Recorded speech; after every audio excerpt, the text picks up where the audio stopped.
Okay, so like everyone wants their house to be smarter, right? Like you walk in and the lights just know it's you and the temperature is perfect. Yeah, that's the dream. But getting there, like Yeah, actually having a smart home that feels, actually smart, that's been kind of elusive. it has. And while Amazon and Google have been battling it out for like control of our voice commands and our thermostats, Apple has been surprisingly quiet. Yeah, they've been a little quiet, but that doesn't mean that they've been, just sitting on their hands. Exactly. Because two recent articles, one from Bloomberg and one from TechCrunch, reveal that Apple is, get this, completely changing their game plan when it comes to the smart home. Yeah, they're really shaking things up. And I think what's particularly interesting is that they seem to be learning from their past missteps. You're talking about like the HomePod, Yeah. which, let's be honest, didn't exactly set the world on fire. Yeah, the HomePod was a bit of a lukewarm reception, right? Hmm. But this time it feels different. They're not just throwing new gadgets at the wall and hoping something sticks. They're really taking a hard look at what works, what hasn't worked, and they're trying a new approach, Yeah, and one of the biggest signs of this new approach, they're embracing the Matter protocol. which is huge. Right. For those who don't know, Matter is this open standard that was developed by, get this, Apple, Amazon, and Google. Together. Can you imagine? They can like the Hatfields and McCoys suddenly deciding to have a potluck. But this isn't just some techie handshake. This is a major shift for Apple, a company that, let's be honest, has been very protective of its own little walled garden. Absolutely. They've been notorious for that. But with Matter, they're basically saying, okay, we get it. People want their devices to just work together regardless of who made them. Right. It's like finally being able to use any charger with any phone. Exactly. It just makes sense. But hold on, because Matter is just the beginning. These articles also hint at a powerful new weapon in Apple's arsenal, Apple Intelligence. Oh, yeah. And no, before you ask, it's not some Siri-powered butler who does your laundry. Although that would be pretty cool. Right. Sign me up. But seriously, what is this Apple Intelligence thing? Well, think of it this way. It's like taking all the home automation we have today and injecting it with, like, a mega dose of Apple's AI smarts. Okay, so it's like home automation on steroids. Exactly. It's about creating truly personalized and proactive experiences. And one of the key ingredients here is something called App Intense. App Intense. Yeah, it's this new system that basically allows Siri to control features within third-party apps. Okay, so instead of just asking Siri to set a timer, you could ask it to, like, adjust your smart lights based on a setting from a third-party app. Yes. Or even preheat your oven using a recipe app. So it's all about creating a truly seamless experience, right? Where all your devices and apps are talking to each other, anticipating your needs before you even know you have them. Which brings us to the glue that holds it all together, Apple software. But software is only half the story, right? Like, what about the actual gadgets, the things we can touch and use in our homes? What are we hearing about those? Well, Apple's taking a two-pronged approach here, which makes sense. They want to appeal to, like, the average person who just wants a smarter home, Right.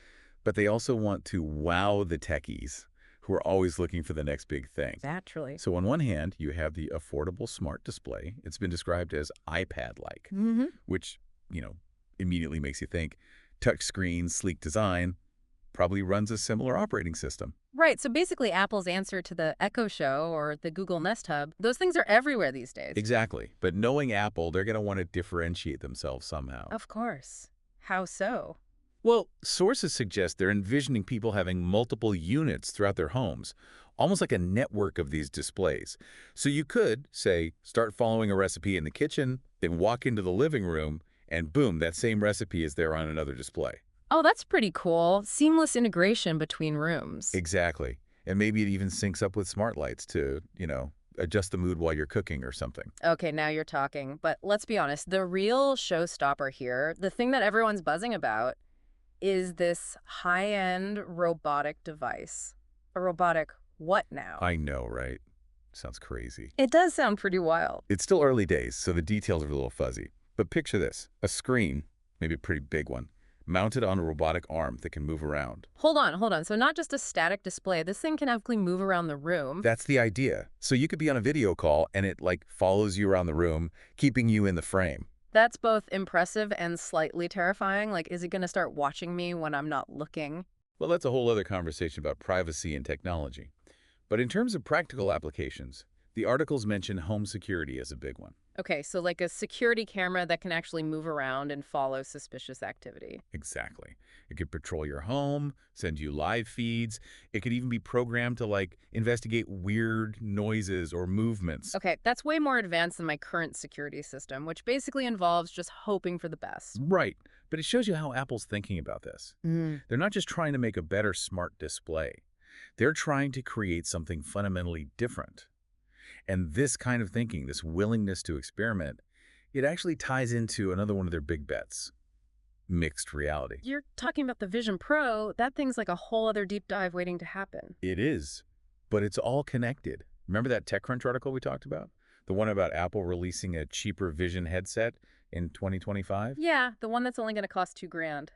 As if that's a steal. Right. But my point is, they're using a similar playbook here. Start with the high-end, early adopter crowd, then release a more affordable version to get it into more people's hands. And once they have you hooked on the ecosystem. Exactly. That's when things get really interesting. So paint me a picture. What does this future actually look like? You're wearing your not-so-cheap Apple headset, walking around your house. Okay. So you're not actually looking at your house, Yeah. right? Like, not in the normal way. Okay. You're seeing, it's like a digital layer over your real world, kind of like augmented reality, you know? I'm with you. So you want to turn up the thermostat? You just glance over at it. Boom. Virtual control panel pops up. No more fiddling with the app? Exactly. Or let's say you want to video call your friend. Suddenly they're right there with you. Like a hologram, but not a hologram, you know? Okay, I kind of know. It's a lot to wrap your head around, but this is where it gets really wild. Right. Because Apple controls everything. The headset, the software. So they can make this experience super smooth. You're saying they can make it feel truly integrated, like it's actually useful and not just a gimmick. Way more than a gimmick. This is like you could control your whole house with just your eyes and a few hand gestures. No more digging for your phone, no more yelling at Siri. It's the futuristic smart home we were promised in like the 90s but never actually got. Yeah, exactly. Like, finally. But here's the thing, and I think this is a big one. Are we like totally cool with giving one company that much control over our homes, our data, everything? It's a big deal, for sure. Uh-huh. And those concerns about privacy, those are totally valid. I mean, do we really want cameras and sensors watching our every move, even if it's Apple? It's a tough one because on one hand, convenience is tempting. Like, who wouldn't want a home that anticipates your needs? But on the other hand, giving up that much control, that much data, it feels kind of creepy. Totally. And that's what makes all of this so fascinating to me. It's not just about the technology. It's about the choices we make, the trade-offs we're willing to accept.